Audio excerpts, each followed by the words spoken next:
Mr. Squidward, welcome to the night shift.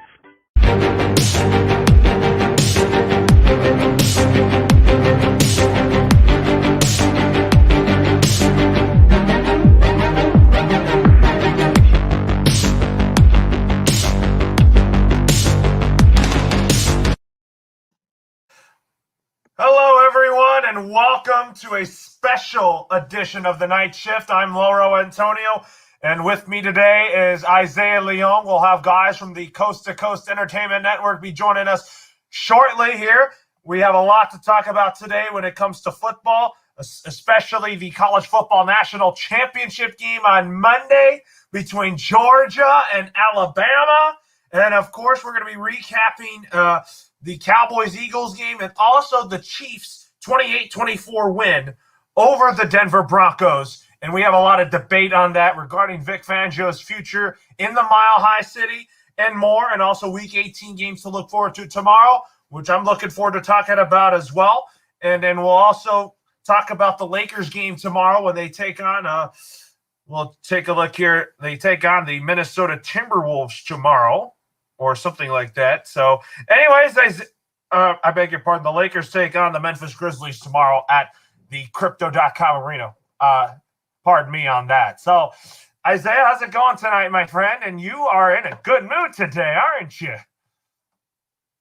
Yeah, I'm in a good mood. Lauro, happy to be joining you here on this Saturday night. I know we typically have the night shift on Thursdays, not Saturdays. So it's kind of a weird setting, but, we did it because we moved it to Saturday from Thursday because of the College Football National Championship game that is going to be happening on Monday night from Indianapolis. I can't wait for that game. I'm excited for that game. I've been waiting for that game since your Alabama Crimson Tide beat my Georgia Bulldogs back in 2018. I've been wanting redemption ever since that day, and I hope the Dogs get it on Monday. And I don't know if you guys see, I just got a new haircut. I'm looking good right now, looking fresh. And also I'm rocking I don't know if you know what this is, Lauro. You want to take a guess what this is? What kind of? Oh, is that Stetson Bennett? Yeah, that's little Stetson Bennett right here that I'm rocking right now. And I'm rocking, this homemade shirt because I just want to send a message that I believe in Stetson Bennett. I know I've clamored for JT Daniels in the past, but little old Stetson Bennett has really won me over. So Stetson, go lead us to the national title on Monday night. It is going to be a fantastic game. Been looking forward to this rematch. I've been wanting this rematch. But anyways, I'll go first. What does Alabama have to do to win this game? It's simple. I mean, offensively, Bryce Young's got to throw the ball a lot. I think that if Jamison Williams is out there healthy, then I think he's got to throw it to him. And also Montgomery's going to have to rush the ball too. And then I think defensively, you got to watch out for Christian Harris because I think that for the Tide to win this game, Christian Harris is going to have to be a catalyst in this game. Montgomery's going to have to run the ball 20 times and try to wear down the top-ranked Georgia defense. And then Bryce Young is going to have to do a really good job reading the X's and O's on the field here. And I'm looking forward to seeing what Bryce Young could do. He was the Heisman Trophy winner. And I can't wait to see Bryce Young in the NFL one of these days when he's eligible.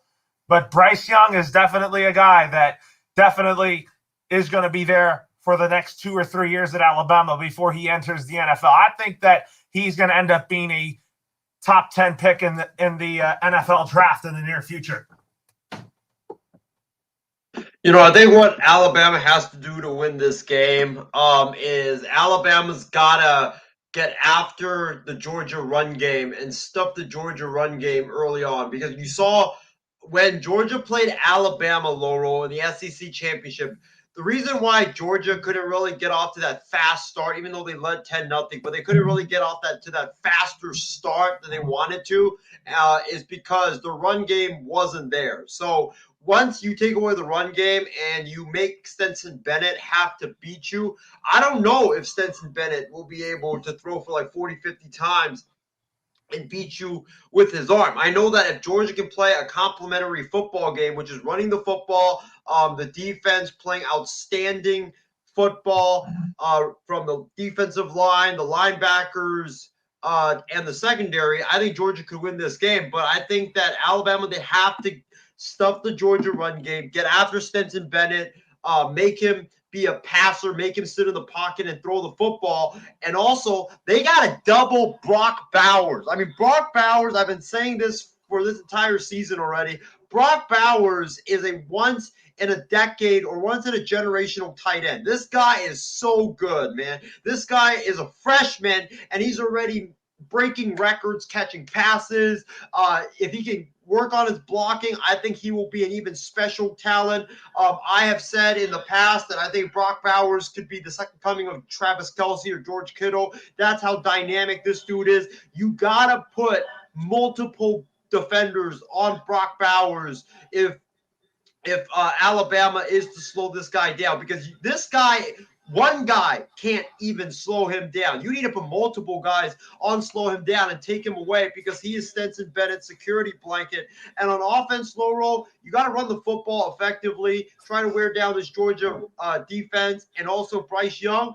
And the offensive line needs to protect Bryce Young as best as they can, because if they'll duplicate the performance that they did or they had in the national or in the SEC championship game, then Alabama's going to win this, and they're going to win it by like double digits. But if the offensive line struggles and Bryce Young is running around, running for his life, it's going to be a long day for Alabama, because you know that Georgia defense, they're hungry to get after Bryce Young after recording 0 sacks and only very limited pressures in the SEC championship game. That's probably the key for both teams. But Isaiah, I mean, if Georgia wins, what do they have to do to win this game? Like, you think that Georgia's going to have to play complementary football if Georgia's going to want to get revenge? If you want to talk about what Kirby Smart and Nick Saban are going to do, because Kirby Smart, Nick Saban, they're going head to head. It's theirs for the taking. Yes, sir. They are going head to head. And for me, I think what Georgia has to do to win this game is, first, you got to get off to a fast start. You got to be the puncher, not the guy to get punched early on in this game. You got to be the early aggressor. You got to punch Alabama in the mouth. I know Alabama right now is the underdog in this game, and I don't know why they're the underdog. It makes no sense, because Georgia has not beaten Alabama. Alabama's got the Heisman Trophy winner. So why do you give Alabama extra motivation by putting them as the underdog? It makes no sense whatsoever. I think Vegas just wants Nick Saban and Alabama to win it again, and they hate the Georgia Bulldogs. But going back to Georgia, they got to get off to a fast start. They got to be the early aggressor in this football game, both offensively and defensively. You got to get off to a fast start, because if you get off to a slow start, there's no way you will be able to climb up that hill and stop Nick Saban and Alabama. And it's going to be a wrap for the Crimson Tide. And then the other things I think that Georgia has to do to win this football game is they got to, stuff the run, which they beautifully did in the SEC championship game. I believe they held Brian Robinson to a season low in rushing yards in that football game. And also, they got to get after Bryce Young. That's going to be the biggest key going into this game for Georgia. How do you know if Georgia's going to not only win this football game, but just be competitive in this football game, is if they can get after Bryce Young. If they can get after Bryce Young, get in his face, hit him, bring him down, all those type of things. If they can do that, I think Georgia will win this football game. But if Georgia can't do that, Georgia's going to have a long day, and they're going to probably lose by double digits if they can't get after Bryce Young. And then I think the last key for me is for Kirby Smart to not have any choke moments. This just seems like every time Kirby Smart sees Nick Saban on the opposite sideline, he just makes some stupid decision, and he just ruins the ball game for the Georgia Bulldogs. You remember, Laurel, I think it was the 2019 SEC championship game where Georgia was winning that game, but then Jalen Hurts led Alabama on a heroic comeback, and Georgia had the football in midfield, and it was like 4th down, and I believe 4th and 9. And for some reason, Kirby Smart, when your defense has been playing really lights out football for most of that game, he calls for a fake punt using Justin Fields, and Justin Fields gets tackled 2 yards behind the line, and that's all she wrote for the Georgia Bulldogs. So Kirby Smart, he needs to conquer his demons, and he needs to conquer Nick Saban in Alabama. He cannot have any of those big game choking moments that he typically does whenever he plays Nick Saban and the Alabama Crimson Tide. Casey King also commented and said, "Good evening, guys." So sorry I couldn't post it on there because you didn't want to interfere with Callan's thing that he's streaming on the MI6 Facebook page, and you didn't want to interfere with that, didn't you? Yeah, Callan's having his MI6, or he's having his professional lacrosse coverage right now. So we didn't want to, distract from it. If you guys want to, watch Callan's show, feel free to go to the MI6 Facebook page. It's streaming right over there right now. But if you guys want to watch this show, us preview this Georgia-Alabama rematch, you can find us on YouTube, the MI6 YouTube, my YouTube, Laurel's Facebook page, and also my Facebook page as well.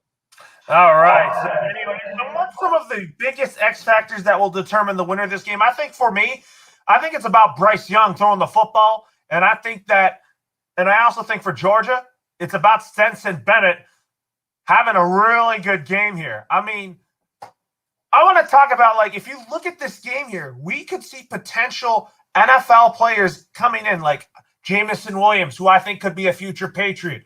I think on the Georgia side, I don't think Stetson Bennett is eligible yet for the NFL draft. Well, I mean, he is a senior, but he does have one more year of eligibility left. So if he wins the title, I definitely could see him. I could see him going to the NFL, but I don't know if he would be a first-round pick. If he does get drafted, it's probably going to be like in those middle rounds that he gets drafted in. And, I mean, you mean he's kind of like Jake Fromm in a way? Pretty much, because him and Jake Fromm are kind of like the same. They don't really have any special gifts, special talents. They're just game managers. So they're more like Alex Smith. So I think that if he were to get drafted, it probably would be in the 6th round or probably the 7th round, to be honest with you. And what do you think some of the biggest X factors that will determine the winner of this game? For me, the biggest X factor, I think, for this game to determine the winner of this game on the Georgia side is the Georgia defensive line. If they can get after Bryce Young, if they can get after him, make life miserable for him in the pocket, and make him running for his life all day long with those big guys up front like Jordan Davis, Devontae Wyatt, you have Nolan Smith in there. If that defense can wreak havoc for Georgia in this football game, then I have no doubt in mind that Georgia's going to win this game because Bryce Young will be running around all day. And we saw in the Auburn game, if you get after Bryce Young, if you pressure him, if you blitz him, he's not really that good of a guy that can beat the pressure right now in his career. So if you can get after him, if you can make him run for his life and make life miserable for him in the pocket, then I think that it'll be a long day for Bryce Young in Alabama. But if you can't, like I said earlier, then it's going to be a long day for Georgia. So I think the biggest X factor, in my opinion, is those big guys up front, named Jordan Davis, Devontae Wyatt, and Nolan Smith. Those big guys up front, they are the ones that are going to play a big part in determining who wins this game and if Georgia is able to even have a chance in this football game. And I think the other X factor is probably going to be Stetson Bennett. Stetson Bennett has played really good football throughout his entire career, but he's always struggled against the University of Alabama, and he's always struggled against Nick Saban and the Crimson Tide, and he's always played his worst games against Alabama. So he cannot play a game in which he throws like 2 touchdowns and 2 interceptions. No, you have to play a turnover-free football if you want to beat Alabama in this game. Because if you turn the ball over, you're just giving Alabama extra possessions and extra chances to either pull away or come back if you have the lead. So Stetson Bennett for me is a big X factor, and I think the other X factor is James Cook and Zamir White, because like I said earlier, Georgia, they're not a team that relies on the quarterback to throw the football like 40, 50 times. They rely on, the running game. They rely on Stetson Bennett getting the ball out quick, getting the ball out to guys like Brock Bowers, Ladd McConkey, Washington, and all those guys, George Pickens as well.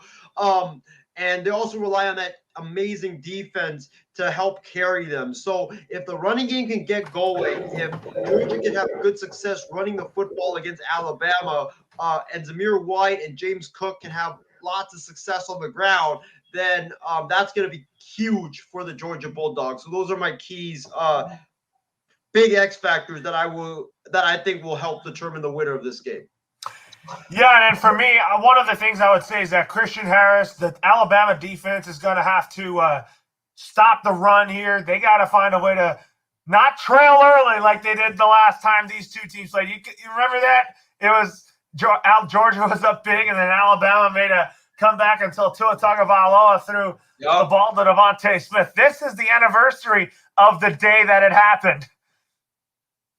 One of the worst moments in my life, Loro. I remember watching that, and I honestly thought that Georgia was going to win it. In fact, when Tua got sacked back at I believe the Alabama 45-yard line, I was screaming. I was like, "Oh my God, we got it! We won the national championship!" And then the very next play just gets snatched away from us, and my heart gets broken, and I don't even know how I even managed to fall asleep that night, because it was just such a bad night for me just to lose that way. Like I told Steven and the other guys from MI6, if Georgia had lost by a blowout, I would have been fine, because I don't like to be strung along and you have the lead and you give it back and it's tie game and Alabama misses the field goal and then you go to overtime and you score first and then 2nd and 26 happens. Like I don't like that's too heartbreaking, and it just breaks your heart, and those are like one of the toughest ways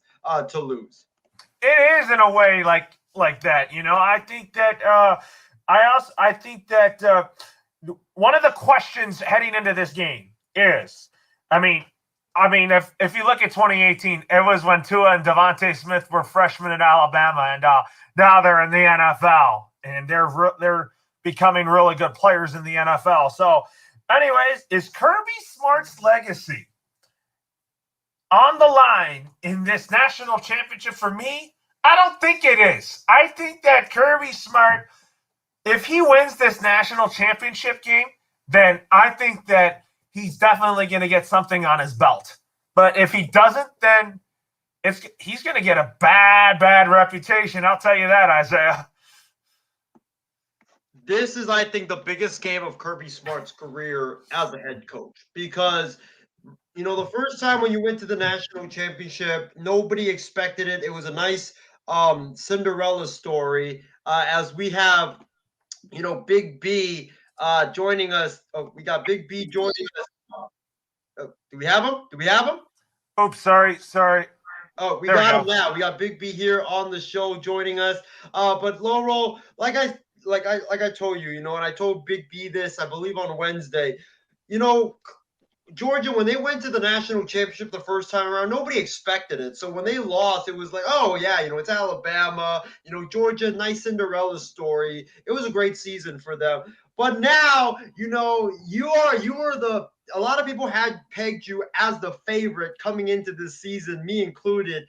And you had a phenomenal season. Your defense, had historic performances throughout this entire season. You were breaking records after records after records, and you looked like just the most dominant team on the planet until you got shellacked by Alabama, and then you go out there a month later and you just beat Michigan, and then it looks like you have your mojo back. So it looks like Georgia is now one of the best programs on the planet. Alabama is one of the best programs on the planet, and Kirby Smart, he's got to get that monkey off his back at some point. He's got to beat Alabama and beat Nick Saban at some point. When is it going to be? 2017, he failed. 2018, he had the lead going into the midway through the third quarter, he failed. And then 2020, Georgia was playing Alabama in Tuscaloosa. They were playing really good football against that eventual national championship team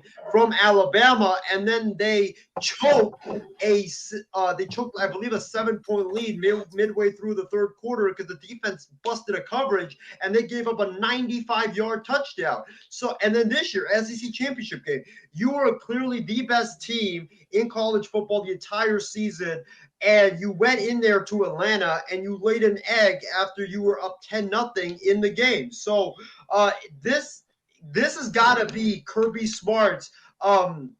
This has got to be the game where he beats Nick Saban and he gets that monkey off his back. I said this on Sports Minute the other day. I kind of likened him to Steve Young. Steve Young, after Joe Montana retired, just couldn't get the monkey off his back and win a Super Bowl, and he just kept failing and failing and failing, and eventually he finally busted through and he broke through and he got that monkey off his back. This has got to be Kirby Smart's 1994 Super Bowl. He's got to break through, because if he doesn't win this game, and with all the guys leaving on defense, with Bennett and half of your wide receiving core leaving on offense, you're going to have to spend the next 2-3 seasons to reload and rebuild again, and who knows when you're going to get back to the national championship game. So this is Georgia's best team under Kirby Smart. They better win it this year, because this is probably like the best opportunity that they've had since 1980 to win a national title.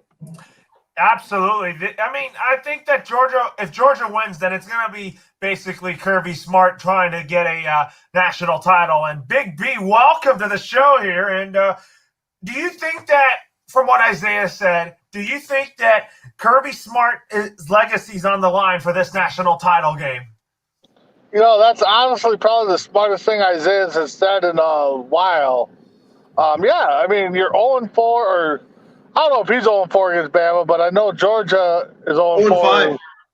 0-5, okay. So he's 0-5 against Bama. So, I mean, his comparison, Steve Young to Montana and stuff like that is accurate. I mean, kind of like Harbaugh. Harbaugh couldn't beat Ohio State. Finally broke through this year.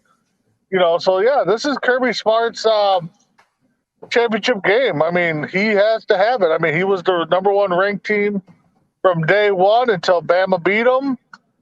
And now, they kind of bounced back a little bit. I think I heard their defense has allowed 10 points a game this season, but, Bama's only allowed like 15, 19 points a game. So it should be a good game. I know there's a bet out there by a certain someone. I won't name his name, but he said if Georgia wins or loses, he'll come on TV and eat a certain kind of food. So I'm kind of pulling for Bama just to see that. But, I mean, realistically, I don't care. I just want to see a good championship game. And then some questions for you since you're just joining us here. So what does Alabama have to do to win this game? Keep Georgia's offense off the field. Well, I would say keep Georgia's offense off the field, but they have to break through that defense. I mean, like we said, the defense only gives them 10 points a game, so they're going to have to manage the clock with the run game like they did against Cincy, and they're going to have to capitalize on big plays, and they're going to have to capitalize on mistakes that Georgia makes. And then also, what does Georgia have to do to win this game? Georgia's going to have to play a stellar defense to stop Alabama's offense. And again, they're going to have to capitalize on Alabama mistakes, but I think it's going to be a good game. And then what do you think are some of the biggest X factors that will determine the winner of this game? Time management, I think, on both sides. Whoever can control the clock, I think, will win. And the team that executes the ball the most and doesn't make mistakes. I think the make mistakes and the ball control is going to be two of the biggest factors. And probably special teams, because I think Bama has like 4 or 5 blocked punts this year. Georgia doesn't have any. So, if Bama can get one of those block punts and control the game, I mean, we can see that. But I think it's, controlling the game and a lack of turnovers. Absolutely. So, anyways, now when you talk about, we might see that maybe if Stetson Bennett doesn't have a good game, maybe we could see JT Daniels. So, should Georgia turn to JT Daniels as a starting QB for this national championship game, even after Stetson Bennett's exceptional performance in the Orange Bowl? I'm like, no way. Stetson Bennett has been really good this year. And Isaiah, I'll start with you on this one first. So, do you think that you should keep you should go to JT Daniels or keep Stetson Bennett? The thing is that JT Daniels has like the higher upside. He's got a great arm. He's got great vision in the pocket. But he hasn't started a single game minus the first 2 games of the season. So I think at this point it's too late. Like you can't just, be like, oh, this guy, Bennett, he led us from the 3rd game all the way until now, and he's had so much success. You just can't do that. You can't just be like, oh, take him out and we'll put in JT Daniels just for this one game, and it will just mess up all the rhythm. So I think for right now, even though it hurts me to say it because I'm a big JT Daniels fan, and I love JT Daniels. I think he's got a bright future ahead of him. Bennett, I think, has to be the guy. He's the guy that knows the offense. He's the guy right now that is just on a roll. He's red hot right now. He just threw for 337 yards against Michigan in the Orange Bowl, and he had, I believe, 3 touchdowns and no interceptions, and he was just fantastic. So I don't think you can pull a guy or bench him after he had an exceptional performance. And right now, I think that also what Stetson Bennett gives you that JT Daniels doesn't is Stetson Bennett's abilities to hurt teams with his legs. We saw in the Michigan game that he can run the football effectively with his legs. He can extend plays with his legs as well, which is something that JT Daniels just really can't do. He's a guy that's more of a pocket passer, and if the pocket collapses, then JT Daniels is going to be going down. So I think even though it hurts me to say it, Loro, you got to stick with Stetson Bennett. I don't think JT Daniels – you can't bench him after he threw for 337 yards, 3 touchdowns, and no picks, and had a great game against Michigan. And what about you, Big B? So, do you think that you stick with Stetson Bennett or you go JT Daniels? I don't know what got into Isaiah up there in square 2. Maybe that haircut, but I mean he's right. You got to stick. You got to stick with the hot hand. He's got you there. I mean. Possibly could we see them both? I mean, maybe Bennett starts and then the other guy comes in for a series or 2. That might be in the game plan to get Bama off kilter a little bit as you play both quarterbacks. But for me, I'm starting with the hot hand, and we'll go from there. Maybe game plan, to have both of them play a little bit, but. Yeah, for the start of the game, you're going with the hot hand, the guy that got you there. Absolutely. So, Isaiah, I mean, we have some more comments that I checked from Casey King. Can you read them on air? Yeah, I got you. I don't know why those comments from Casey aren't showing up. It makes no sense. But so Casey King says that Isaiah, by the way, I saw your post about Kirby Smart being the best coach in sports history, and he has long ways to go to get into that category. He's a good coach, but has lots to prove before he gets into that category. We're not going to get into that because everybody's killing me right now on my new profile picture on Facebook. If you guys want, just go to my Facebook timeline and go check that out. I'm getting killed in the comments. Okay, Isaiah, you might think Kirby Smart's a great coach, but to call him a great coach all time, what has he done? I mean, we just stated he hasn't beat Bama 5 times. He hasn't won a championship. So I don't know how he can become the greatest coach. I mean, he's a good coach, don't get me wrong, but I can see why you're getting blasted. Yes, I'm getting blasted right now over there. That's why I've turned off my phone and I'm not even looking at my own Facebook because I don't want to see all those comments. And then Casey also says that Yes, this is definitely Kirby Smart's biggest game. And we also have Justin, who says that he's got Bryce Young will win. And he said, Loro, love your shirt. Love your Color Cast t-shirt that I believe you posted on Instagram this afternoon. Yeah, it was a story, but thank you. It's my it's a polo shirt that I'm wearing today because I got it in the mail. I ordered it over the holidays. So, anyways, Let's go. It's time for some predictions. So I'm gonna say I think this game for me, I want this game to go to overtime, and I'm gonna say that Alabama wins. I'm gonna say 55-52 in overtime. I think it's going to be that good of a football game. And Isaiah, I'll go to you next. What's your score prediction? Minus 55-52 in overtime. What about you? I've been wanting this matchup since 2nd and 26 back in 2018. Jalen Hurts SEC championship in 2018 again. I've gotten my heart broken so many times. But you know what? I am going to just ride with it and keep getting my heart broken no matter what.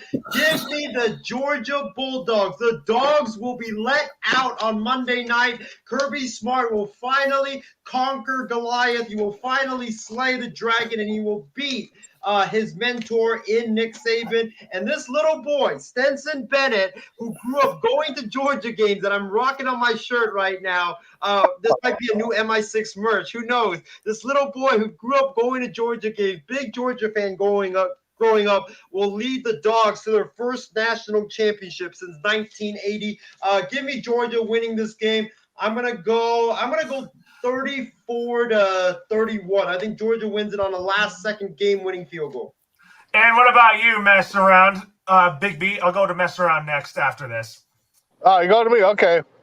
Like I said, I mean, really, I don't have a dog in the fight except for the bet I heard that I'm sure someone's going to do. So I'm going Bama.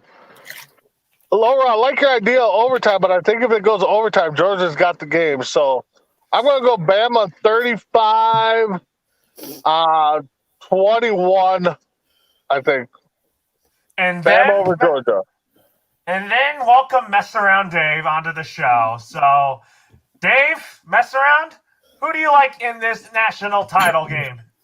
Well, I was going to take Georgia to win this game, but some dude said that if Georgia lost, they're going to eat dog food live on the air. So I'm going to go with Alabama to win this game because I want to see Isaiah eat dog food on the air. Oh, my God. And I think Bama's going to win 42-17. Oh, my God. And Isaiah, you still have a Booker bet that you're supposed to do too with the tattoo. So yeah, we're raising funds for that, but I guarantee I'll tell you what, I'll forgive you on the Booker tattoo if this other bet pulls through. And you actually do this one. Because I'm that confident that Georgia's going to win, but I know it's going to be disgusting as hell if Georgia loses. I want to see you blow chunks. All right, are you ready to hear Chris Howard say this, Isaiah? Throws to the end zone. Touchdown! Alabama wins!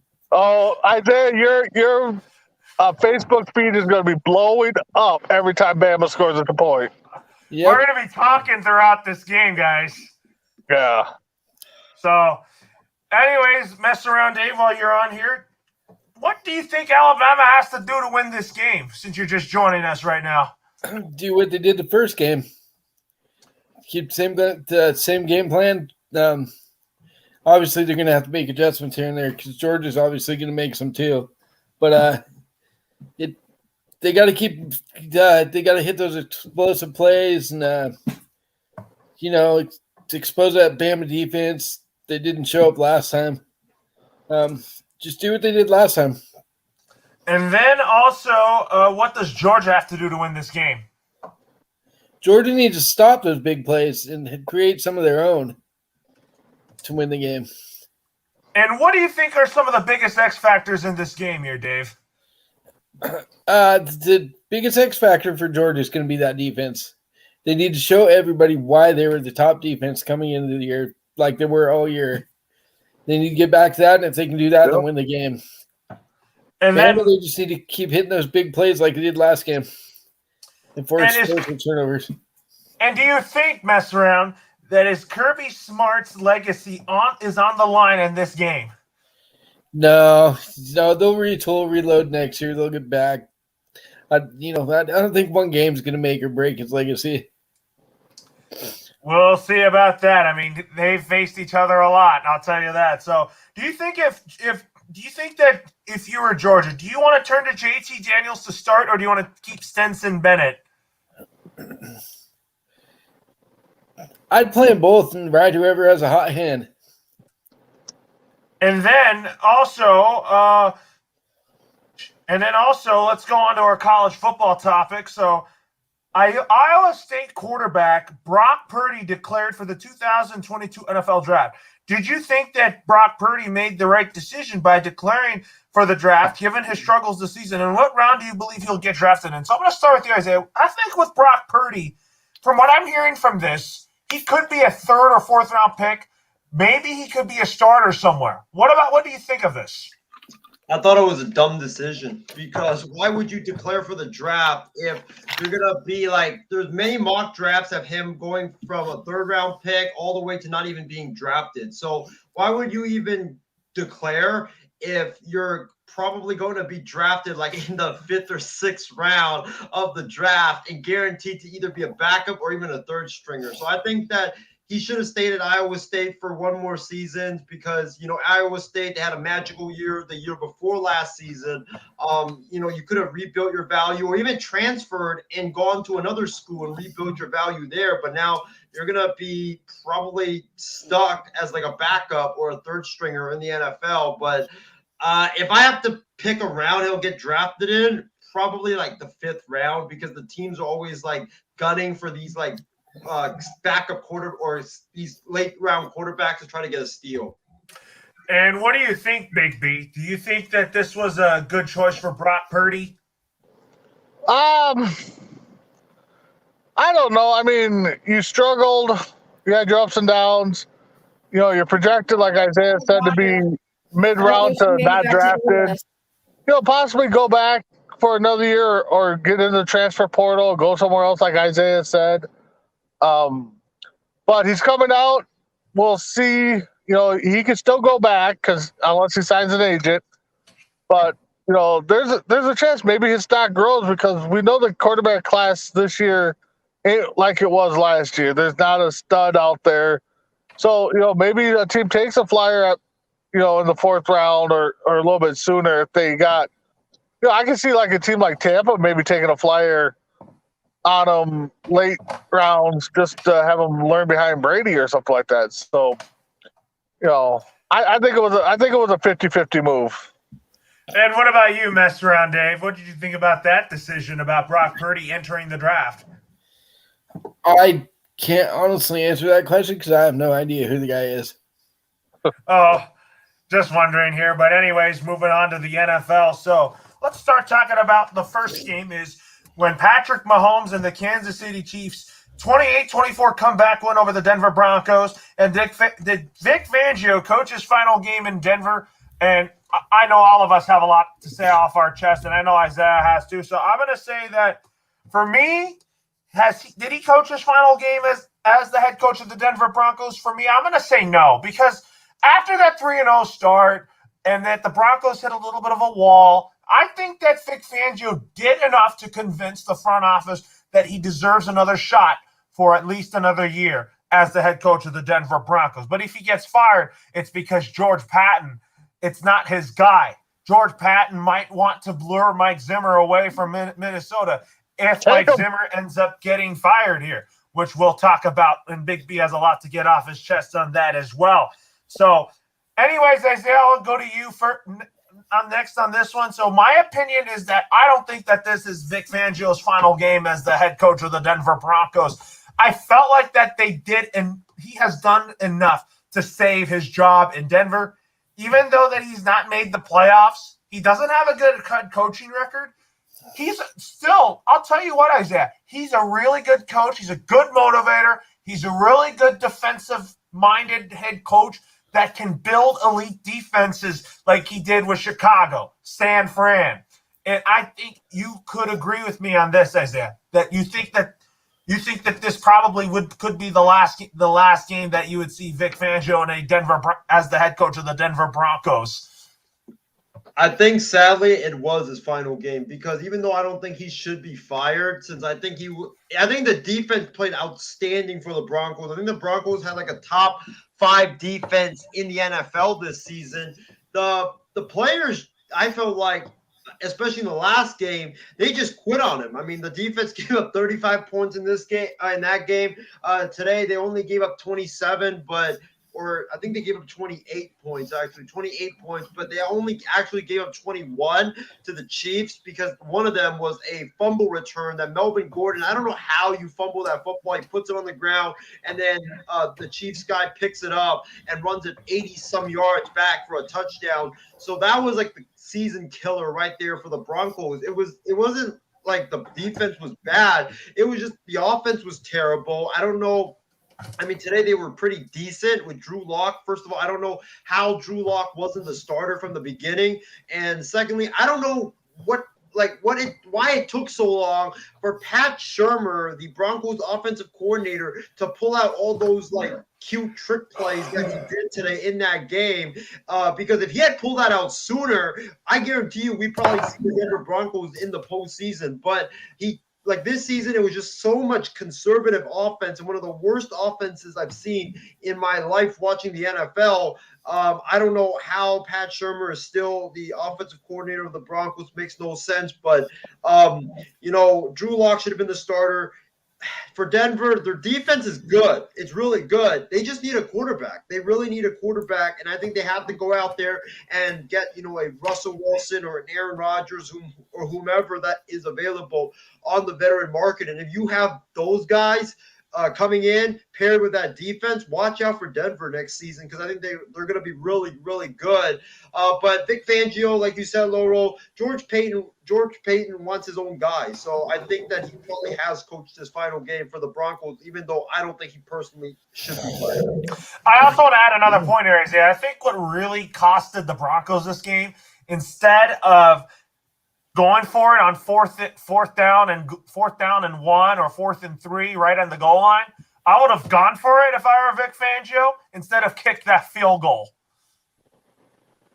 Yeah, that field goal, I don't know what was going on because, I mean, dude, you're down 7 with 4 minutes left and you're playing the Chiefs. You know you're not going to get a stop. So what are you doing kicking a field goal? But, I mean, the defense, I'll give him credit. They were playing outstanding football today against Patrick Mahomes and that Chiefs offense who had all their starters in there. So, but that field goal, I wouldn't have done that. I'm going to go with you next, Big B. So what was your thoughts on the Chiefs comeback win over the Denver Broncos? And do you think that this is the last time you'll see Vic Fangio as the head coach of the Denver Broncos? Kansas City they played their game. Fumble recovery for a touchdown probably was the difference maker for them, or else they were on their way to lose. Fangio as the last. No, I don't. I'll go 50-50 right now because I don't think he'll be one of the casualties we'll see on Monday get let go. So I think they'll sit down, him, Elway, the ownership, GM.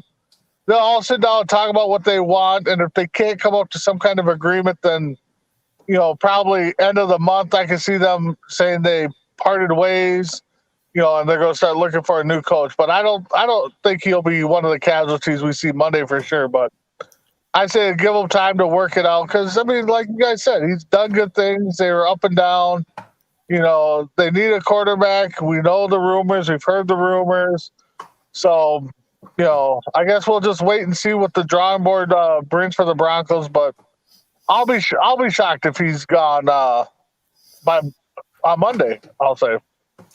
And what about you, Mess Around? Do you think that this is – what was your thoughts on the game overall with that Chiefs come from behind win over Denver? And do you think that this is the final game for Vic Fangio as the head coach of the Broncos? You know Vic Fangio very well from his days with Chicago, leading your defense to the playoffs that 1 year. Only that 1 year with Nagy. And what is your thoughts on this game? And do you think Vic Fangio is going to get fired at the end after this game? From what I was able to watch the game, which wasn't much, I caught like the second half. I was at work, so. But you're absolutely right about that call and kicking the field goal on fourth down. You got nothing to lose. Your team's not making the playoffs. Why not go for it? 3 points ain't going to do you any good. You're behind at that point, so try for the touchdown. It was just stupid. Like, y'all know how much I hate Matt Nagy, and he went for 2 against Seattle for the win, and I was happy about that. Fangio should have done the same thing and went for a touchdown. As far as him keeping his job, I think he's gone.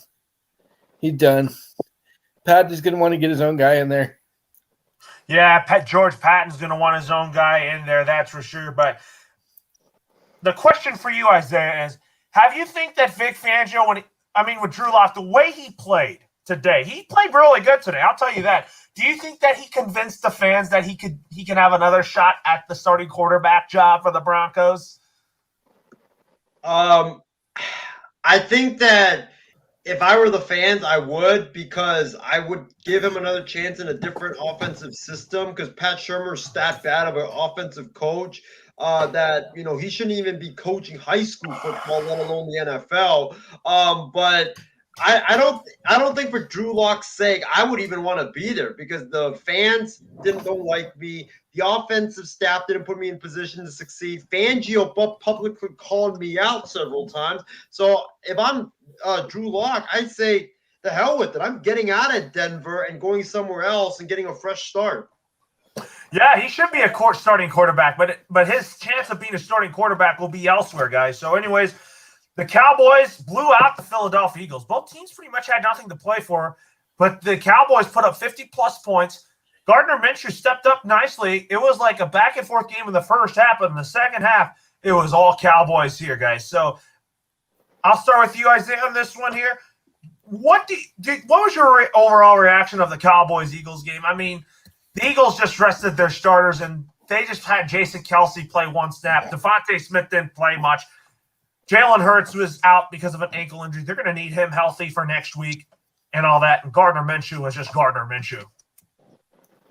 My thoughts on this game is I barely even watched the game because I was out with my family eating dinner, and then I went to get a haircut, and then after that I had to spend about a half an hour making this shirt. So I just turned on the game for a little bit, saw that the Cowboys had their starters, the Eagles had their backups. I knew that it was going to be a snooze fest because it's starters versus backups. It was totally expected, but I can't wait for the playoffs because both the Eagles and the Cowboys are in the playoffs, and the Cowboys offense look like they're clicking on all cylinders now, and the Eagles, I don't know what to expect from them. They didn't play their starters. I definitely wouldn't have played my starters like for the entire game, but I probably would have gotten them out there for like a series or two just to get them like keeping fresh and so that they can not be rusty for the next games. But I mean, I didn't even watch this game because I expected the result. What about you, Mr. Rowe? What was your reaction of the Cowboys-Eagles game? I mean, if Chris P. Bacon was on here, he would have given his instant thoughts. My thoughts? Wow, you put up 50 on their backups. Good job. You feel good about yourself. That's what you should do. It'd be really bad if you paired to beat them by like 3 or 7 or 10. So, other than that, yeah, great. You beat the backups. You put 50 on them. Good job. Not impressed. And what about you, Big B, on your thoughts on the Cowboys-Eagles game here? From what I saw, it started off pretty close, and then somewhere, Dallas got into it and said, "Hey, we're hanging with the backups," kind of like Mesro said, so they kind of put the pedal to the metal and took off. So, you should have done this. This should have been a blowout at halftime, and then Dallas would have sat their guys, but it was close from what I saw, and then somehow they took off in the second half or whatever. So, like Messer said, you should have done it. It should have been done earlier. Not impressed. So, all right. So, anyways, Anyways, folks, so let's talk about some Week 18 games that I'm looking forward to the most. For me, 2 games in mind. Looking forward to Patriots-Dolphins tomorrow. Kind of want to see if the Patriots can get revenge on the Dolphins after our Week 1 loss against them. And then I'm interested to seeing how the my hometown LA Chargers are going to go toe-to-toe with the Las Vegas Raiders. It is going to be one crazy day tomorrow, and those are the 2 games that I'm looking forward to.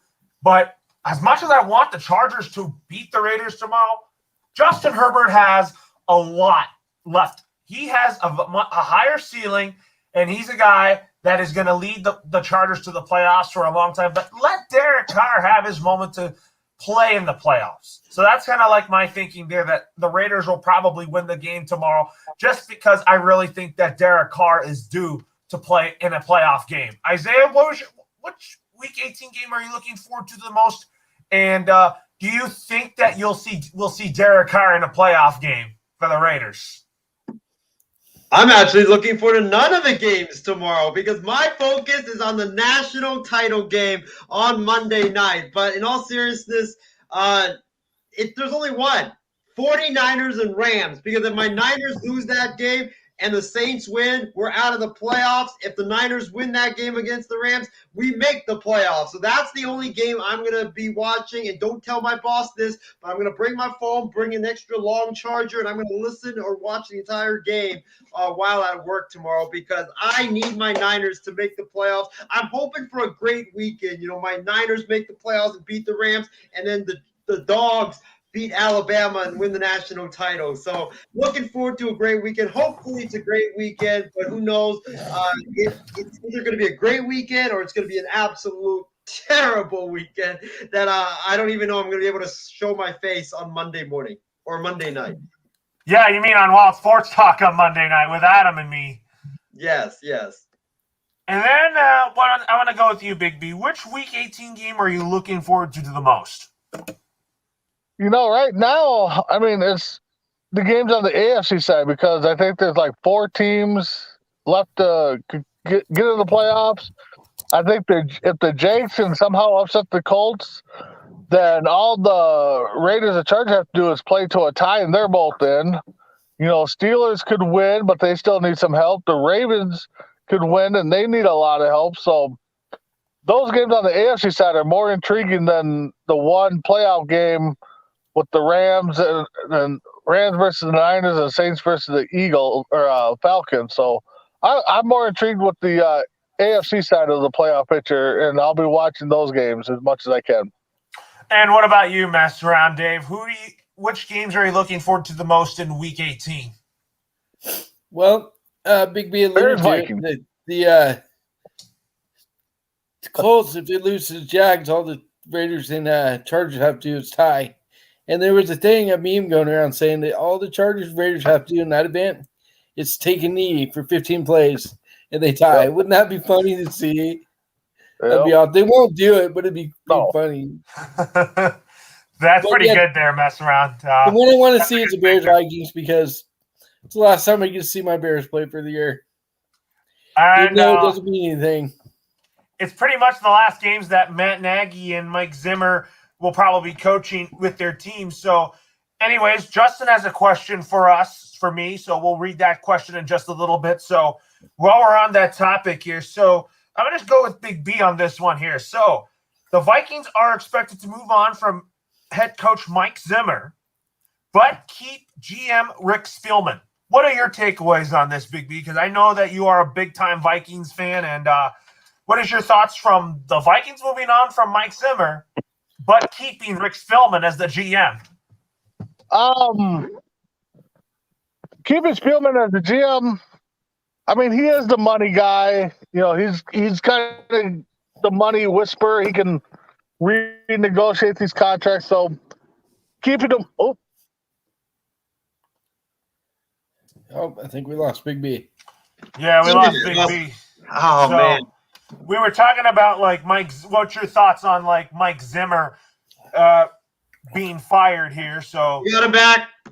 So we got Big Sorry, B guys, back. I must hit a button on accident. So I like the fact that they're keeping Spielman. I think he's good with the books and stuff, except for the Kirk Cousins. And he's gone again.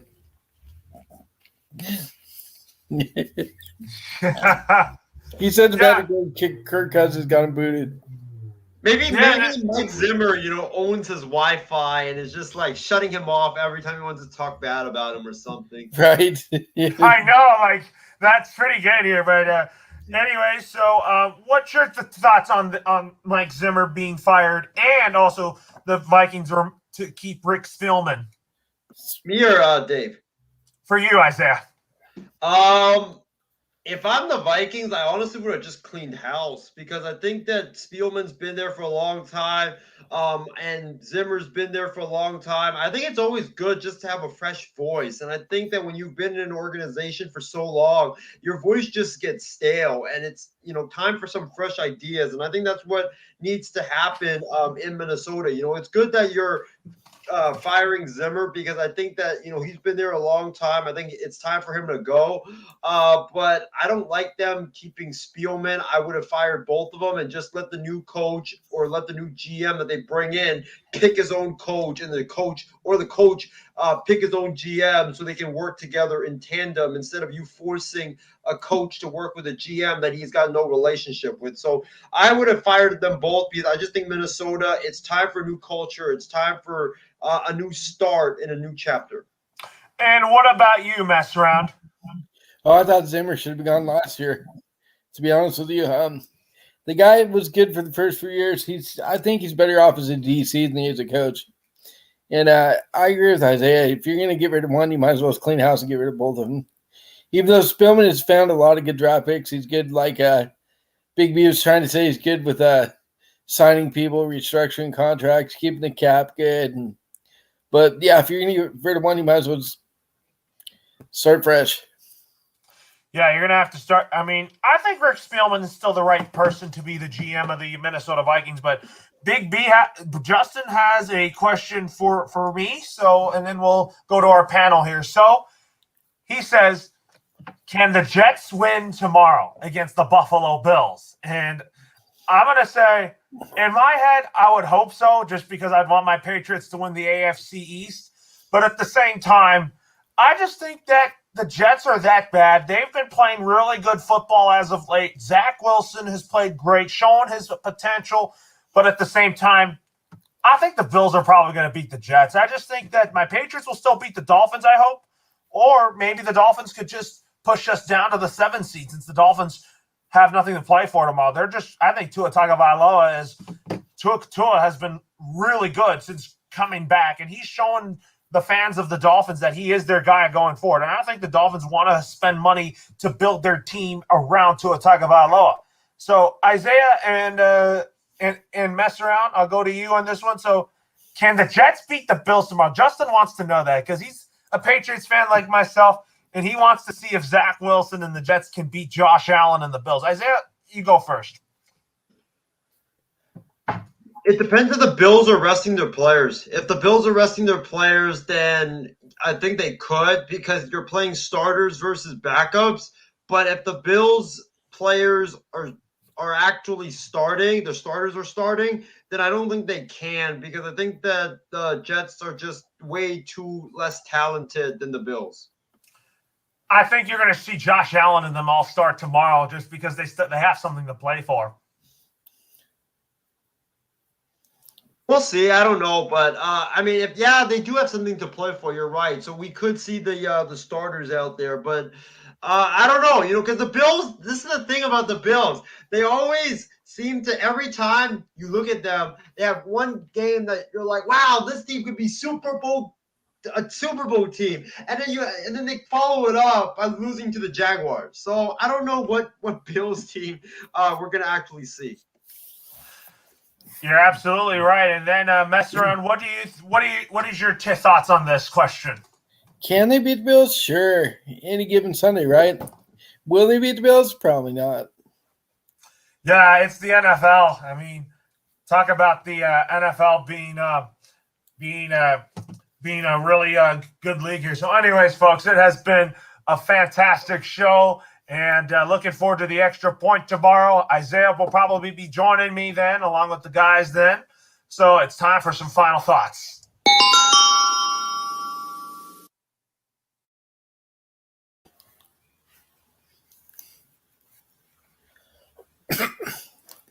Fellas, it's been a great show. So my final thoughts is that I'm looking forward to a great day of NFL football tomorrow. It was a great day today, but it's going to be an even better day tomorrow because I can't wait to see the Patriots play the Dolphins, and hopefully we beat them. But knowing Brian Flores, it's not going to be an easy game because he knows the Patriots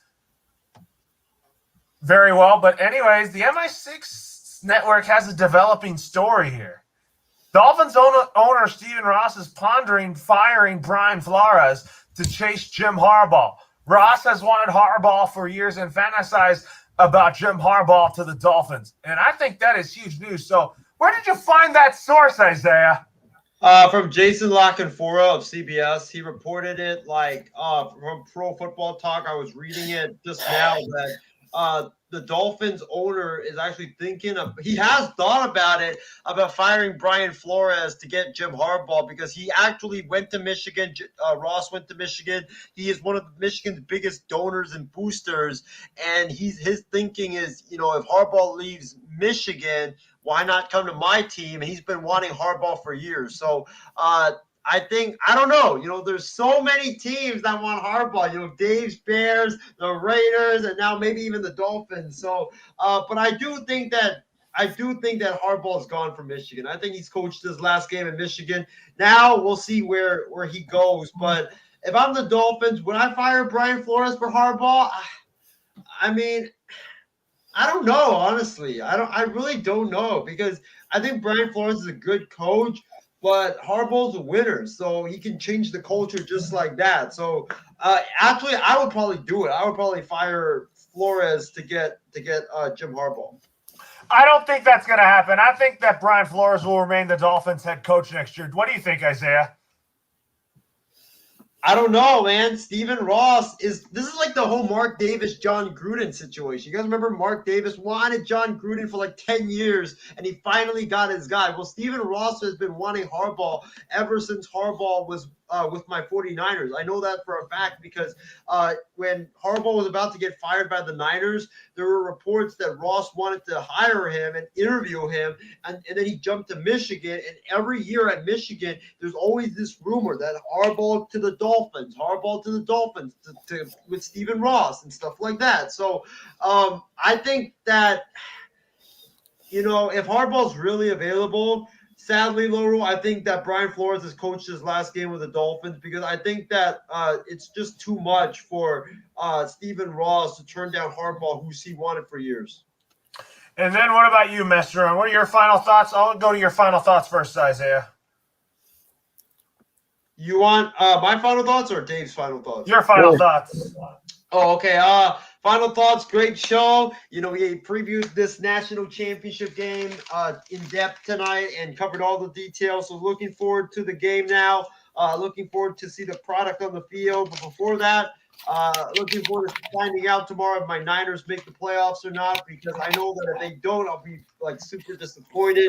But if they do, I'll be super happy. So it's going to be a big day tomorrow. Looking forward to it. And I'm kind of nervous. We'll see what happens. But I am kind of nervous about that whole Rams game tomorrow in LA. And what about you, Mester? What are your final thoughts? My final thoughts is Isaiah is going to be disappointed 2 days in a row. His Niners are not going to win tomorrow, and they're not going to make playoffs. And then during national championship game, he's going to come on live on air after the game to eat some dog food. So that's my final thoughts. Disappointment 2 days in a row for Isaiah. Isaiah loses again.